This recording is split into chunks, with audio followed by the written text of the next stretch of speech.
अभिक्रियाएं exothermic reaction या इसी को कहा जाता है ऊर्जा उन्मोची अभिक्रिया। ऊष्माक्षेपी का एक और नाम होता है ऊर्जा उन्मोची एक्सर्गोनिक रिएक्शन। तो ऐसी अभिक्रियाएं जिनमें ऊष्मा उत्सर्जित होती है, जब उस अभिक्रिया को कराते हैं तो उसमें ऊष्मा उत्सर्जित होती है, ऐसी रासायनिक अभिक्रियाओं को कहते हैं ऊष्माक्षेपी अभिक्रियाएं। जैसे आपके सामने कुछ रिएक्शन लिखे गए हैं, हाइड्रोजन और ऑक्सीजन की क्रिया करा करके जल बनाते हैं, 136.8 किलो कैलोरी ऊष्मा उत्सर्जित होती है। कार्बन का दहन किया जाता है, कार्बन डाइऑक्साइड बनता है, यहाँ पर लगभग 94 किलो कैलोरी ऊष्मा उत्सर्जित होती है। इस तरह से तमाम अभिक्रियाएं हैं ऊष्माक्षेपी। दूसरी अभिक्रिया हम लोग की है ऊष्माशोषी अभिक्रिया। ऊष्माशोषी को इंडोथर्मिक रिएक्शन या इंडरगॉनिक रिएक्शन भी कहते हैं। इंडरगॉनिक रिएक्शंस वे रासायनिक अभिक्रियाएं जिनमें ऊष्मा अवशोषित होती है उन्हें ऊष्माशोषी अभिक्रियाएं कहते हैं। इन अभिक्रियाओं के होने पर ऊष्मा अवशोषित होती है। जैसे नाइट्रोजन और ऑक्सीजन की क्रिया करा करके हम नाइट्रिक ऑक्साइड बनाते हैं, तो नाइट्रिक ऑक्साइड के बनने पर यहाँ पर आप देख रहे हैं 42 किलो कैलोरी ऊष्मा अवशोषित हो रही है, यानी ग्रहण हो रही है। कार्बन की भाप से क्रिया कराते हैं, यहाँ पर कार्बन मोनोऑक्साइड और हाइड्रोजन प्राप्त होता है और यहाँ पर 131.4 किलो जूल ऊष्मा अवशोषित होती है। तो इस तरह से यह हमारी ऊष्मा के आधार पर अभिक्रियाएं थी, ऊष्माक्षेपी और ऊष्माशोषी अभिक्रियाएं।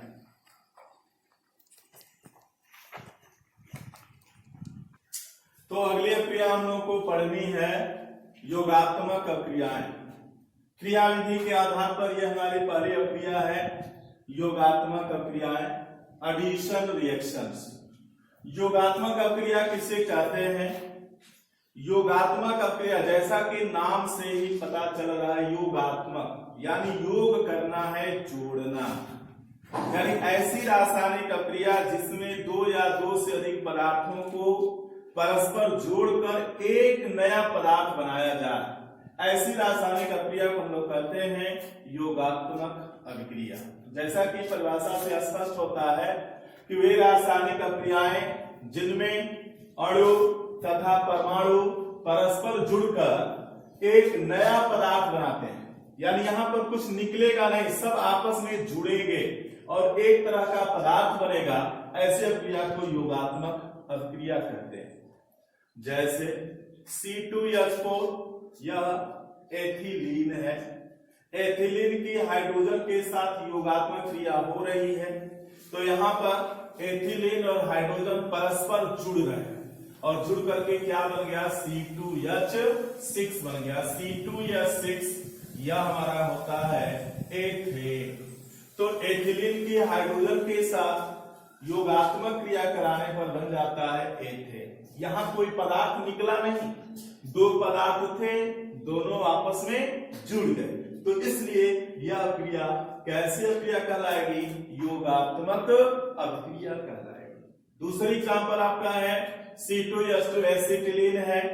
एसिटिलीन में दो असंतृप्त बंध होते हैं, तो यहाँ पर हाइड्रोजन के साथ पहला एक अणु जो है क्रिया करता है योगात्मक क्रिया, तो बन जाता है एथिलीन। और जब एथिलीन पुनः हाइड्रोजन के एक अणु से योगात्मक क्रिया करता है तो बन जाता है एथेन। या अगला एग्जांपल है CaO, अनबुझा चूना, बिना बुझा चूना है, इसकी ठंडे जल से हम लोग क्रिया कराते हैं तो यह जल के साथ जुड़ जाता है, जल के साथ योगात्मक क्रिया करता है और योगात्मक क्रिया करके बना लेता है CaOH2, कैल्शियम हाइड्रोक्साइड, इसको बुझा चूना कहते हैं। तो ये हमारी थी योगात्मक अभिक्रिया। योगात्मक अभिक्रिया के बाद अगली अभिक्रिया हम लोग को पढ़नी है प्रतिस्थापन अभिक्रिया, रिप्लेसमेंट रिएक्शन चाहे सब्स्टिट्यूशन रिएक्शन। प्रतिस्थापन या इसी को विस्थापन अभिक्रिया भी कहते हैं। तो प्रतिस्थापन या विस्थापन नाम से ही आपको निकल रहा है अर्थ कि यहां पर कोई चीज विस्थापित हो रही है, यानी वह रासायनिक अभिक्रिया जिसमें किसी पदार्थ का या किसी अणु का कोई परमाणु किसी दूसरे परमाणु या समूह के द्वारा विस्थापित होता है, तो उस अभिक्रिया को कहते हैं प्रतिस्थापन अभिक्रिया या विस्थापन अभिक्रिया। जैसे यहां आप देख रहे हैं मेथेन है CH4, मेथेन में एक कार्बन के साथ 4 हाइड्रोजन परमाणु हैं। सूर्य प्रकाश की उपस्थिति में यह क्लोरीन के साथ क्रिया कर रहा है, तो मेथेन का एक हाइड्रोजन परमाणु एक क्लोरीन के द्वारा विस्थापित हो जाता है और नया पदार्थ हमारा बन जाता है मेथिल क्लोराइड CH3Cl। यह बच्चों मेथिल क्लोराइड होता है CH3Cl, और जो एक क्लोरीन और यहां से एक हाइड्रोजन विस्थापित हुआ है ये मिलकर बना लेंगे HCl। तो यह कहलाएगा प्रतिस्थापन अभिक्रिया। दूसरा एग्जांपल है C6H6, इसका नाम होता है बेंजीन।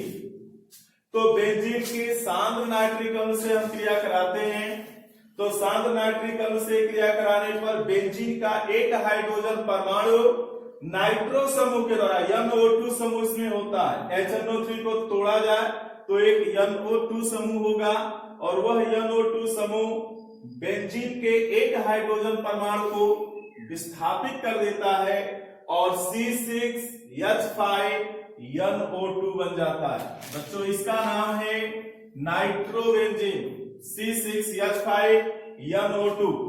यहां से क्या बचा, NO2 निकल गया, बचा एक ऑक्सीजन एक हाइड्रोजन यानी OH, और यहां से एक हाइड्रोजन विस्थापित हुआ है, तो एक हाइड्रोजन ये और यहां से OH ये आपस में मिलेंगे तो क्या बन जाएगा, H2O बन जाएगा, पानी बन जाएगा।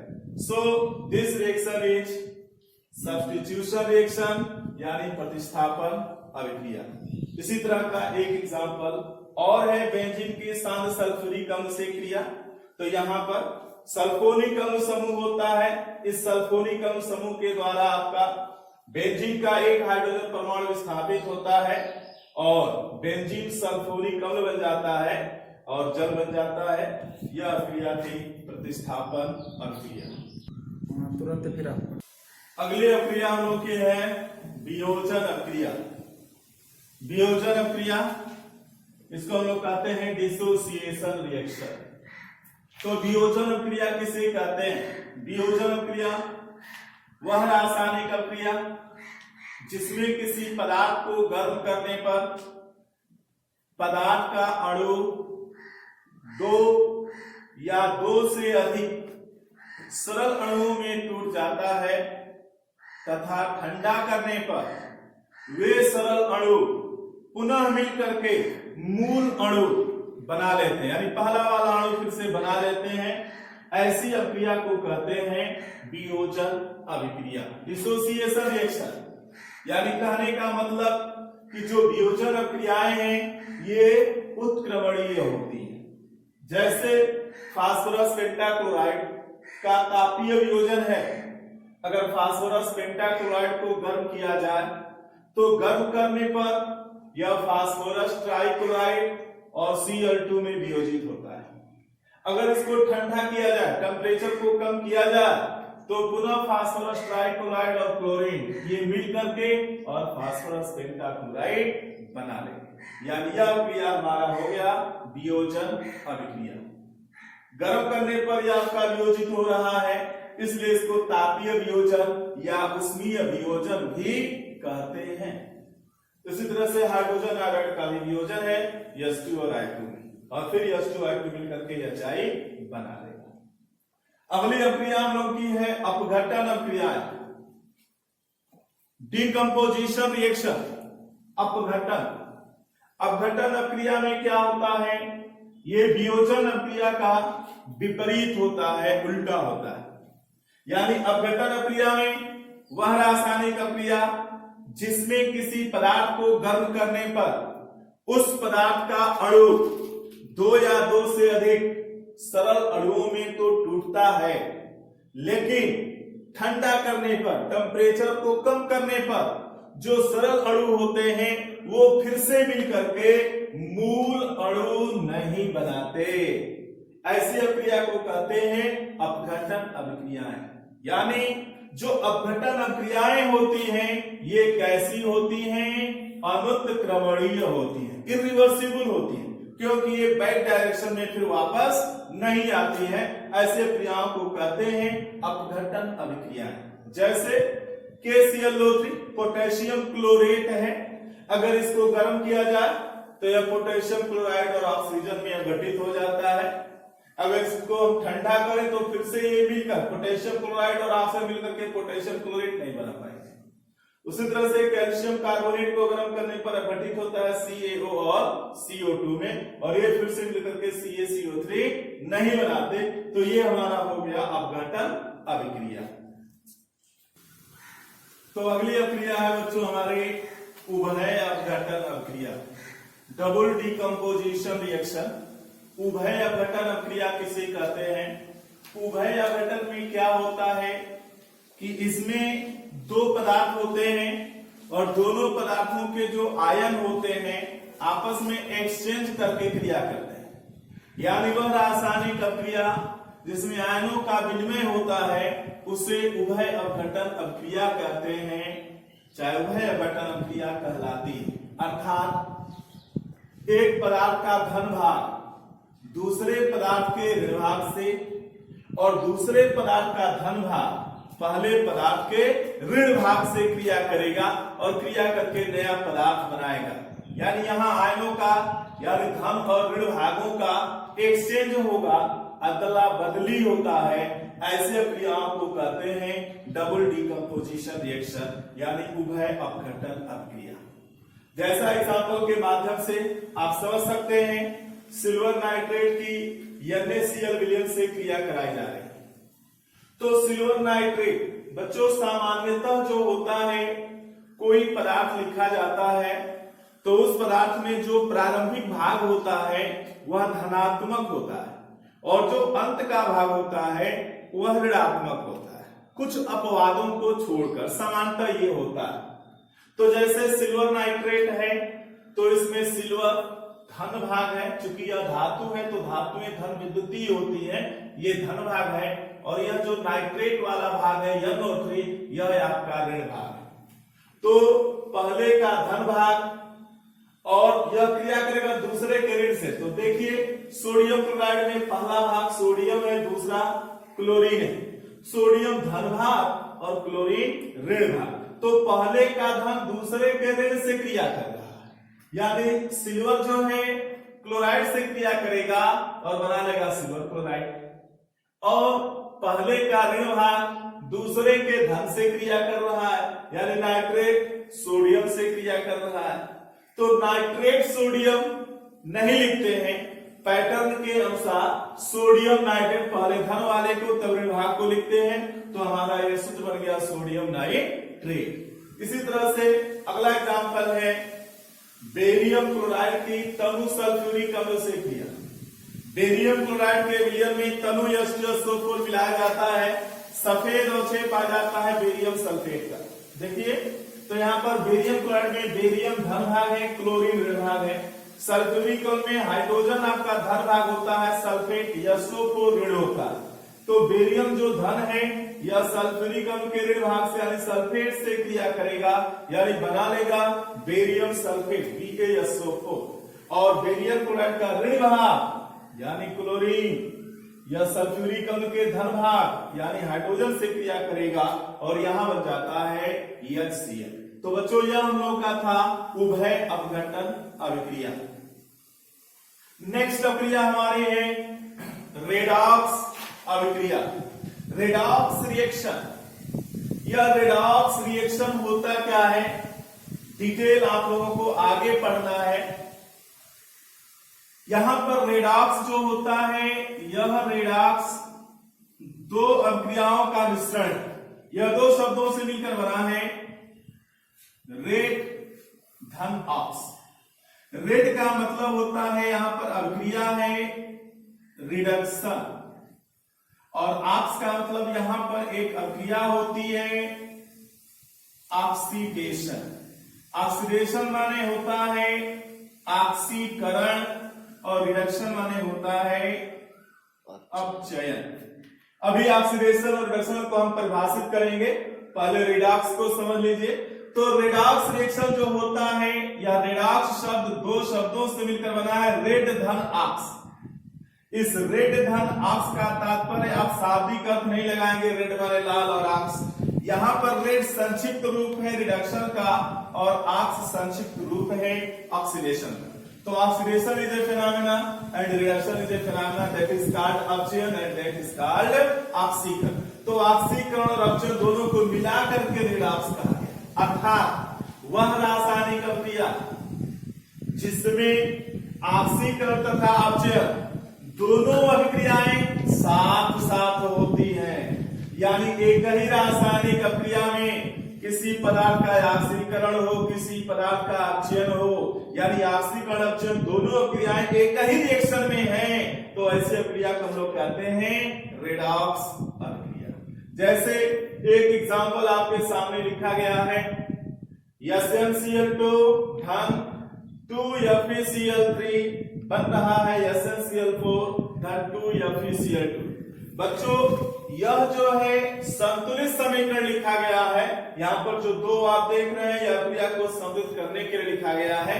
अगर संतुलित न लिखा जाए तो SnCl2 धन FeCl3 बन जाएगा SnCl4 धन FeCl। पदार्थ वही बनेगा, बस अणुओं की संख्या जो है इंगित नहीं रहेगी। अगर अणुओं की संख्या को सही से संतुलित करके लिखेंगे तो वह संतुलित अभिक्रिया होगी।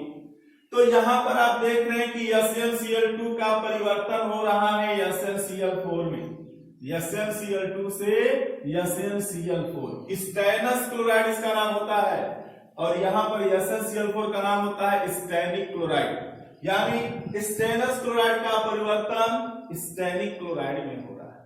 यहाँ पर बच्चों स्टेनस क्लोराइड से स्टेनिक क्लोराइड में परिवर्तन, यह क्रिया होती है ऑक्सीकरण। अभी हम परिभाषित करेंगे, वहां से आप समझ जाएंगे कैसे ये ऑक्सीकरण हो रहा है। फिलहाल यहाँ पर याद रखिए कि स्टेनस का स्टेनिक में परिवर्तन ऑक्सीकरण है, और यहाँ पर FeCl3 आपका फेरिक क्लोराइड है, तो फेरिक क्लोराइड से परिवर्तन हो रहा है फेरस क्लोराइड FeCl2। तो फेरिक क्लोराइड से फेरस क्लोराइड में परिवर्तन हो रहा है, यह क्रिया है अपचयन। तो यहाँ पर आप देख रहे हैं कि एक ही रासायनिक अभिक्रिया में ऑक्सीकरण की क्रिया भी हो रही है और अपचयन की क्रिया भी हो रही है, इसलिए यह क्रिया हमारी कहलाएगी कौन सी अभिक्रिया? रेडॉक्स अभिक्रिया। अब हम लोग रेडॉक्स अभिक्रिया के दोनों भागों को थोड़ा विस्तार से समझेंगे कि ऑक्सीकरण क्या होता है और अपचयन क्या होता है। तो रेडॉक्स अभिक्रिया में दो भाग होता है, ऑक्सीकरण अभिक्रिया और अपचयन अभिक्रिया। ऑक्सीडेशन और रिडक्शन दोनों को अलग अलग हम थोड़ा समझने का प्रयास कर रहे हैं।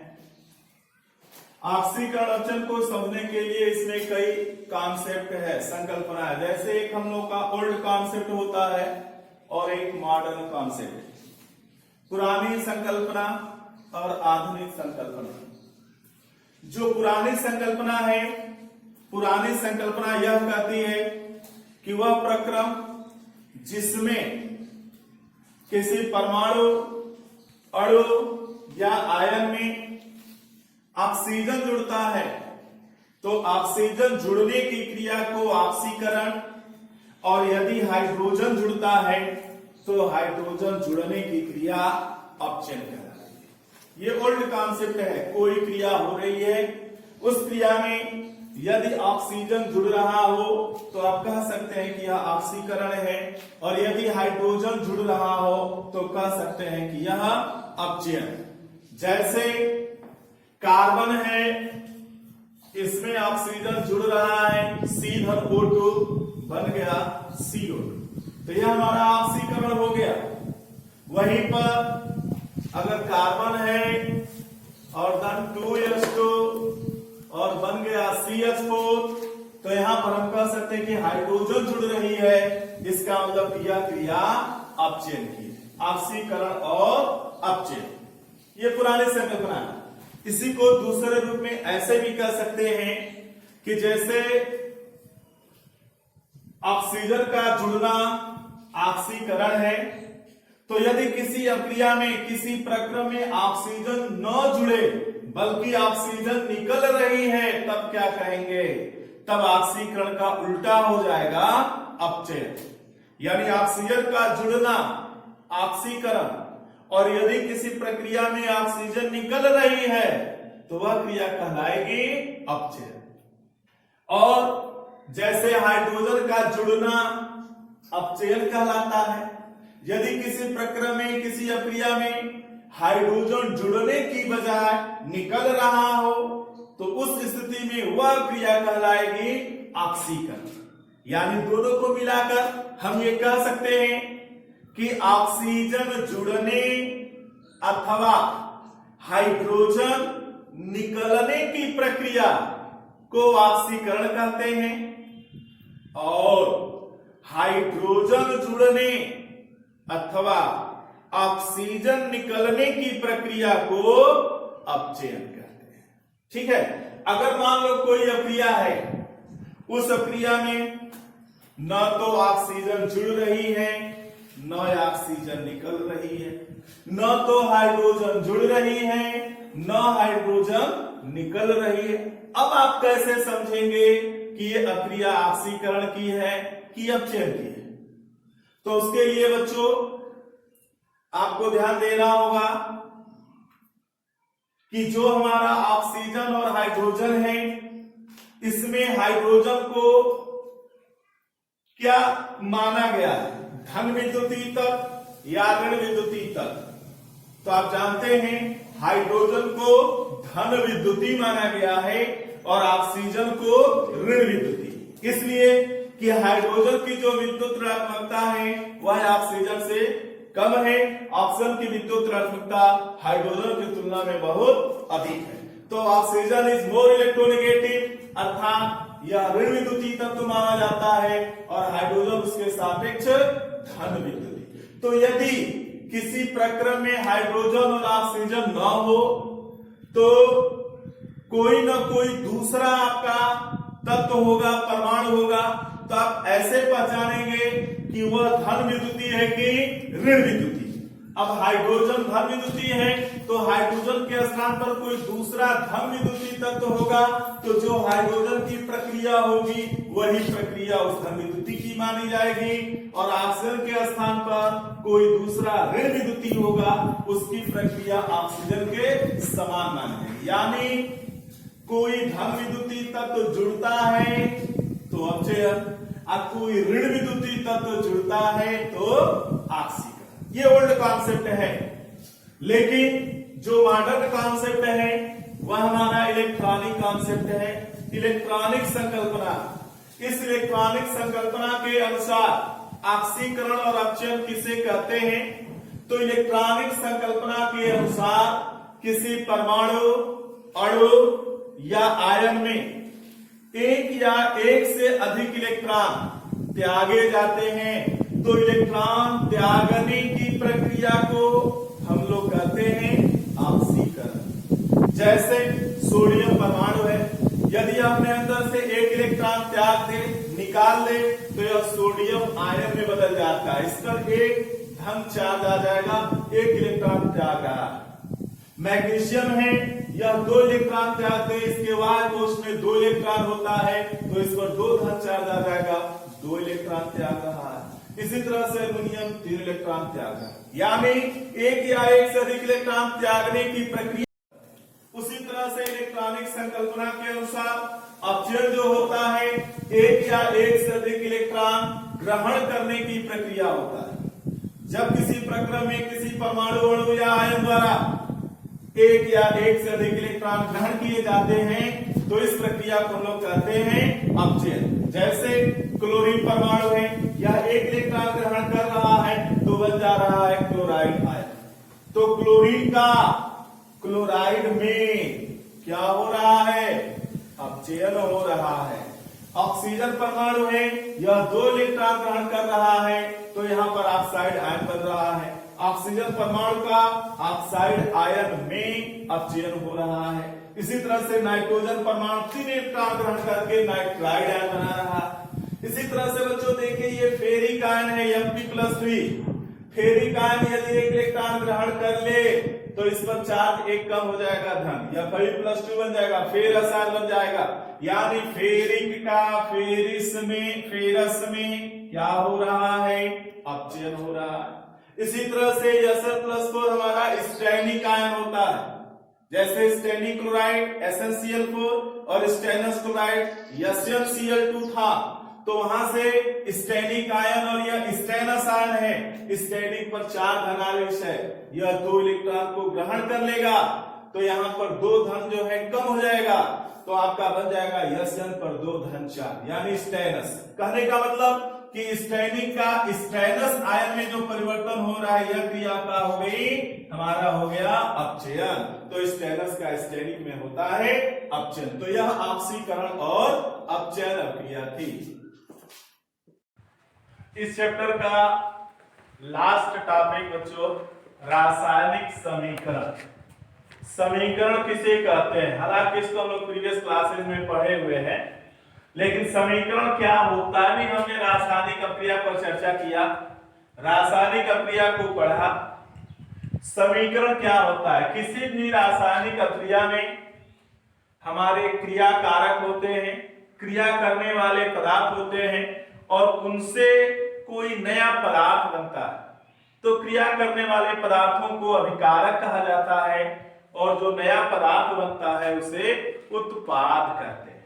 तो अभिकारकों और उत्पादों को, यानी किसी रासायनिक अभिक्रिया को संकेत तथा सूत्र के द्वारा प्रदर्शित करना रासायनिक समीकरण कहलाता है। यानी किसी रासायनिक अभिक्रिया में अभिकारक और उत्पाद को हम संकेत और सूत्र के द्वारा प्रदर्शित करते हैं, यह उसका संक्षिप्त रूप होता है, तो इस समीकरण को हम लोग कहते हैं रासायनिक समीकरण। जैसे हाइड्रोक्लोरिक अम्ल की सोडियम हाइड्रोक्साइड से क्रिया करा करके सोडियम क्लोराइड और जल पानी हम बना रहे हैं, इसको भाषात्मक रूप में लिखा गया है, यह भी रासायनिक समीकरण है, लेकिन इसका और सूक्ष्मतम रूप, इसके संकेत को ले लिया जाए तो हाइड्रोक्लोरिक अम्ल का संकेत HCl और सोडियम हाइड्रोक्साइड का संकेत NaOH होता है। तो इनकी परस्पर क्रिया से हमारा लवण बन गया सोडियम क्लोराइड, इसको साधारण नमक भी कहते हैं, और पानी बन गया। यहां पर आप देखेंगे HCl का क्लोरीन सोडियम हाइड्रोक्साइड के सोडियम से क्रिया करके ये बना रहा है। तो जो अभिकारक और उत्पाद होते हैं, इनके बीच में एक एरो होता है, तीर का निशान होता है। इस तीर के निशान के पहले जितना भी भाग लिखा रहता है, ये सभी कहलाता है अभिकारक, रिएक्टेंट कहलाता है। और तीर के बाद जो भाग होता है बच्चों, इसको हम लोग कहते हैं उत्पाद। यह हमारा उत्पाद है, प्रोडक्ट है, अभिकारक यानी रिएक्टेंट और प्रोडक्ट। इसी तरह से एक एग्जांपल और है, इस तरह से ढेर सारे आपके पास उदाहरण हैं जो रासायनिक समीकरण को प्रदर्शित कर रहे हैं। इसमें जो रासायनिक समीकरण होता है, चूंकि हम लोग पहले से जानते हैं कि जो परमाणु होता है, परमाणु अविनाशी होता है। एटॉमिक थ्योरी में हम लोगों ने कक्षा 9 में पढ़ा हुआ है परमाणु सिद्धांत, तो उसमें बताया गया है परमाणु अविनाशी होता है, क्रियाओं में यह नष्ट नहीं होता है। इसका मतलब कि ये जो हमारी रासायनिक प्रक्रिया है, रासायनिक समीकरण है, इसमें अभिकारक और उत्पाद दोनों तरफ परमाणु हमारे बराबर होने चाहिए, कम अधिक नहीं होने चाहिए। तो उन परमाणुओं को हम विभिन्न विधियों द्वारा संतुलित कर लेते हैं, और संतुलित करके उचित संख्या लिख करके अणुओं की हर परमाणुओं को बैलेंस कर लेते हैं। अभिकारक और उत्पाद यदि दोनों तरफ हमारे सभी परमाणु बराबर हैं, तो ये कहा जाता है कि यह हमारा कैसा समीकरण है, संतुलित रासायनिक समीकरण। और यदि बराबर नहीं होता है तो वह असंतुलित रासायनिक समीकरण कहलाता है। तो आज हम लोग का ये पहला चैप्टर समाप्त हो गया। आप इसे ध्यानपूर्वक पढ़िए, समझिए, नहीं आता है जो भी क्वेश्चन उससे आप हमसे पूछिए। धन्यवाद।